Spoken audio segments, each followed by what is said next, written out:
তৃতীয় দফার নির্বাচনে রয়েছে মুর্শিদাবাদ ও জঙ্গিপুর লোকসভা কেন্দ্র। মুর্শিদাবাদে মোট ১,৯৩৮ ও জঙ্গিপুরে ১,৮৫১টি বুথ রয়েছে। বহরমপুর স্টেডিয়াম ও জঙ্গিপুরে Raghunathganj boys school, Jangipur polytechnic college, Lalbag Nawab Bahadur school, Khargram বিধানসভার জন্য কান্দি রাজ হাই স্কুল থেকে ভোটকর্মীদের ইভিএম, ভিভিপ্যাট ও ভোটের সরঞ্জাম বিতরণ করা হচ্ছে। মুর্শিদাবাদ কেন্দ্রে মোট ১১ জন ও জঙ্গিপুর কেন্দ্রে মোট ১৪ জন প্রার্থী প্রতিদ্বন্দ্বিতা করছেন।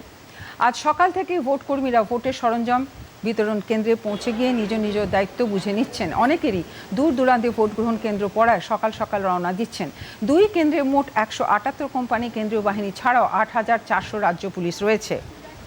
স্পর্শকাতর বুথগুলিতে ৪ জন করে কেন্দ্রীয় বাহিনীর জওয়ান মোতায়েন থাকবে। সব বুথেই থাকছে ওয়েবকাস্টিং ও সিসিটিভি। গাড়ি যেটা আমাদের কেন কলেজে কেন কলেজে গাড়ি রাখা ছিল, তারপর সেটা 7:30টার সময় এসছে আমাদের এই স্টেডিয়ামে এখানে। তারপর আমরা গাড়ি থেকে নাম্বার ওয়াইজ এবং পোলিং স্টেশন ওয়াইজ আমরা সমস্ত বাক্সগুলোকে আলাদা করেছি। এখানে আমরা যেগুলো দেখছেন এটা রিজার্ভ কাউন্টারে সব রিজার্ভ মেশিনগুলো আছে। এটা আমরা সেক্টরকে দেবো, আমাদের পোলিং পার্সোনাল আমাদের কাউন্টার থেকে নেবে, সেক্টরটা আমাদের এখান থেকে রিজার্ভগুলো নেবে। 40 বছর ধরে ভোট করছি, আমার শেষ ভোট এবার 2024 আমার রিটায়ারমেন্ট। আমি কোনো ভয় পাচ্ছি না, আমার মানে প্র্যাকটিস হয়ে গেছে, অভিজ্ঞতা হয়ে গেছে, তার জন্য আমার কোনো অসুবিধা নাই। কেউ আমরা এখানে কাউন্ট করে নিয়ে তারপরে আমাদের 4 জন এলে তারপরে আমরা রেডি হব যাওয়ার জন্য। 87 সাল থেকে ভোট করছি, এটা আমার জীবনের শেষ ভোট হবে। হ্যাঁ, আশা করি ভালোই হবে।